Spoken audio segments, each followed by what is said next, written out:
Yo, so welcome to a cheeky little video. Right, the best thing for training to elevate your fitness game is consistency. Now, it sounds fucking simple, but it's the truth.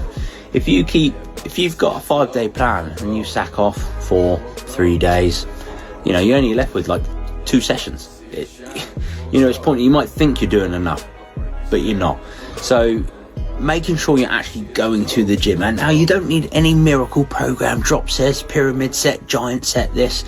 You just need to pick things up and put things down.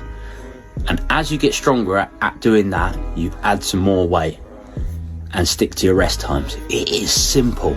It is simple. If you haven't got into it, that is the most basic form of doing it. You don't need to worry about extravagant sorts of programs and manipulating the rep ranges and the rest times. Just pick things up and your body will adapt. It's simple.